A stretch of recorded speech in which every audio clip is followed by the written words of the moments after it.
Professor Kamaljeet Sandhu, Director of the AI Hub in Australia. And I'm visiting here for a conference, and I'm more than happy to talk to you today. Australia-India cybersecurity program is, I have received grants from the Australian government in 2023, 2024. And Australia-India Hub is now a big organization basically where we provide opportunities to businesses, universities and governments to come aboard from Australia, India and globally. But our focus is to create a very strong relationship between Australia and India. We are good partners in business. We've got students in Australia who are coming from India, and some of our students are coming here to study in India. And overall what we are looking at is collaborations, partnerships where both countries can benefit, even government to government. Like previously, like I hosted symposiums in Sydney and Melbourne. We had large number of Indian delegates from government, universities and businesses. And then we also hosted few other conferences at Indian Institute of Management, Kozhikode, Punjab Agriculture University, where large number of people attended, and it gives a very good opportunity because you see ultimately it's a collaboration between people to people, and cybersecurity is one of those areas where there are no boundaries. Whether you are in Australia, whether you are in India, everybody is using internet. And when you use internet, there are also cybersecurity issues nowadays that we have to address. And also people need to be trained. The education level has to be given to people because machines can only do so much, but there are certain things people need to understand what is safe and what is not safe on the internet. So how do you see the DPDP Act emerging in India? Because government is going very aggressive with this. I think it has to be good. First of all, when government introduces a piece of legislation, you have to understand that it goes to a certain process. The parliament has to be initiated, the committee has to be involved, they study the impact. And I think what we are seeing today across the world is that internet is, it's basically being used by people, and we don't know what are the good and the bad things are, And I think when DPP Act, when we are talking about, or even we are talking about in Australia, there are so many things, new things are coming out. Government is taking leadership. And it is always good when the government takes leadership. It's to protect its people, to protect kids, to protect vulnerable people in the society, elderly people. And I think there are certain aspects of digital information. Today when you are accessing certain information in India, it's good, but you don't know which other part of the world that information is being used and in what capacity. Because internet means you are global. Web servers are connected, your information, your ID, your banking information, your Aadhaar card, is very important. I also have like PAN, it's very important, PAN card. But we know in India it's safe because there are organizations that make it safe. But when the information leaves outside our borders, what happens to them, we don't know. So that is where I think government legislation and things that are basically going to help people is good.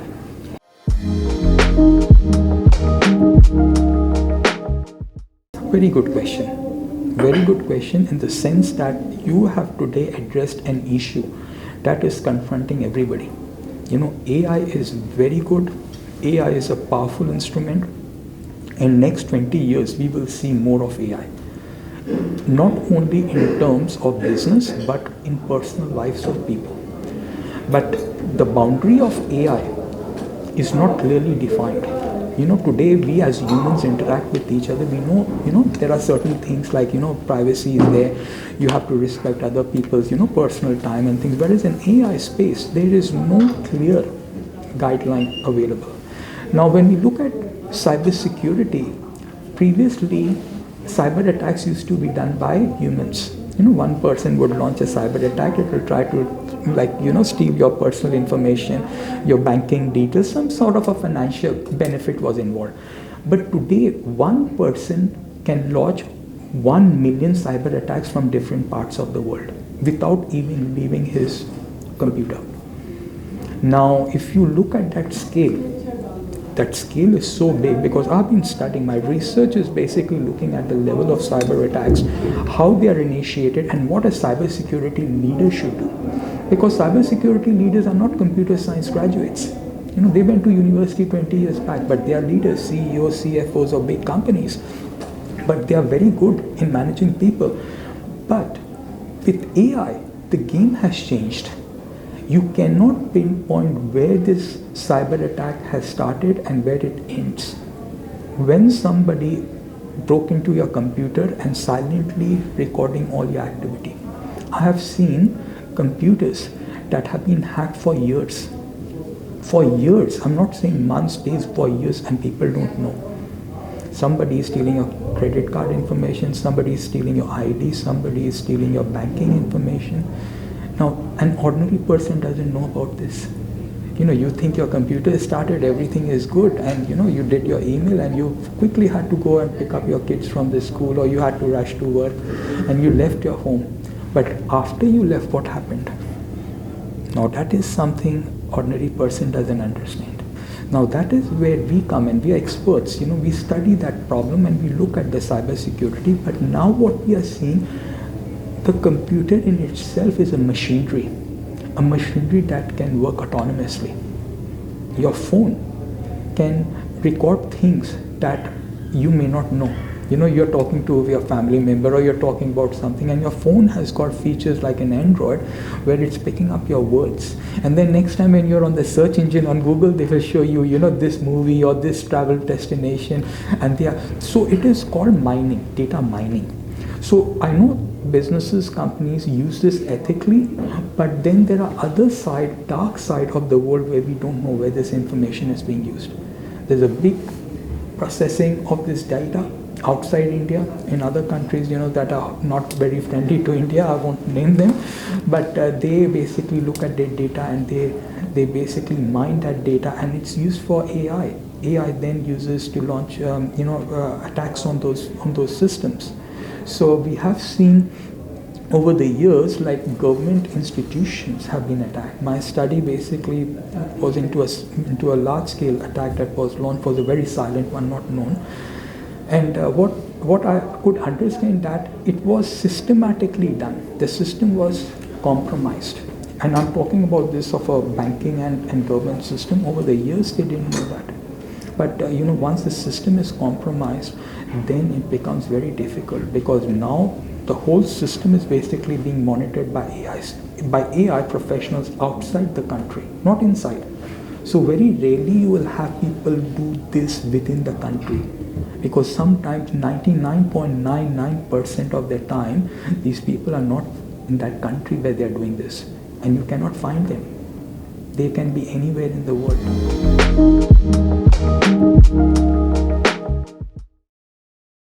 I think you have to understand why Australia did that. Today we look at Australia. Australia is a champion. Basically, if you look at worldwide cigarettes, tobacco, Australia was the first country to find these cigarette companies.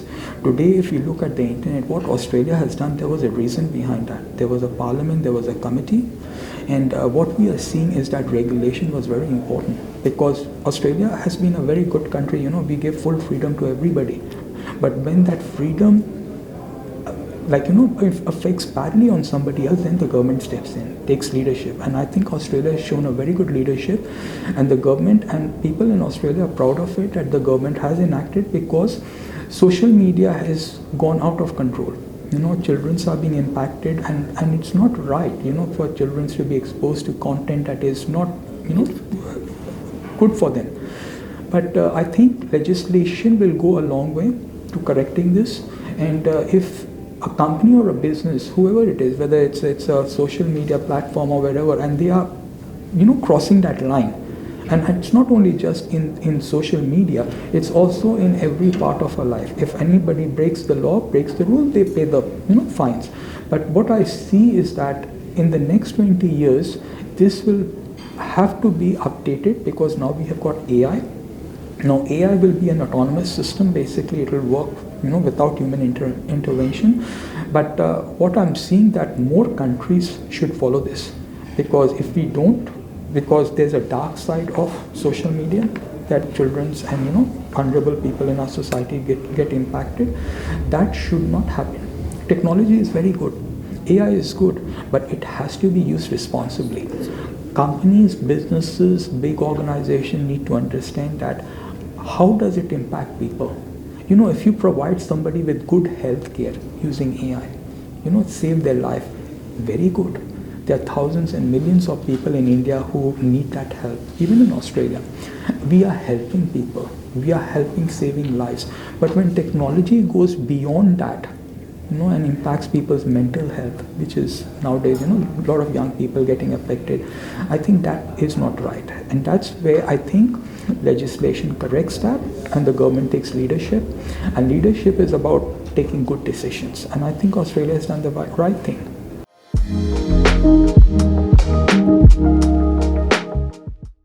No, it doesn't. It is a big business. Antivirus used to be good at the time 10 years back, 15 years back. Today, just installing antivirus doesn't do much. And I'm telling you why. Because people pay thousands of dollars on subscription, and it's worldwide, it's a business. Like, I don't want to name the companies who are doing it, but those companies are not keeping up to date, because every day the cyber attackers who are attacking the system have got new technology, new tools. So those antiviruses are not built to that standard, because to bring out a solution, because you have to understand what an antivirus is. For example, if you get cold fever, you have a tablet, you have a painkiller tablet, and you protects your body from viruses. Similarly with the computer, if a computer gets a virus, the medicine has to be for that virus, and if that medicine is not protecting that virus, then it's not good. So what these companies, they do, it takes time for them to create that medicine, that vaccine. Same thing with computers, it takes years and months to create that vaccine. It doesn't happen instantly. So when you are installing an antivirus onto your computer, it's not protecting you. It might give you some safeguard, but not full. So you may not be fully protected on the internet. You might go and look at a website in England or Europe or somewhere, but the servers are based in somewhere in Africa, where there's a lot of malware. Malware, when you go to a website, it goes and it copies your emails and it starts sending you stuff and downloads onto your computer. You're not protected there. So it is a multi-angle problem today. So with AI, it is becoming more serious, because it can be launched from multiple points anywhere in the world to your computer system. It can corrupt your hard drive, it can contaminate your system, it can monitor, put spyware into your system. Then what it can do is that it can track you through your mobile phone where you are at any point of time. So nowadays, there's another virus going around, you'll get a missed call. I was reading about this 2 days back, and you said, this is a missed call. Later, person goes and checks his bank account, 10 lakh rupees gone. Now, this is something new. OTP didn't come. Normally OTP will come for the bank transfer. That happens in Australia also, like you've got an OTP if big amount is being done. In this case, there is no OTP. The money left the bank. And this is where we have to know that financial losses are very high. When vulnerable people, their bank account has been taken money out of, they didn't do anything wrong, but there are people who are basically exploiting this from overseas.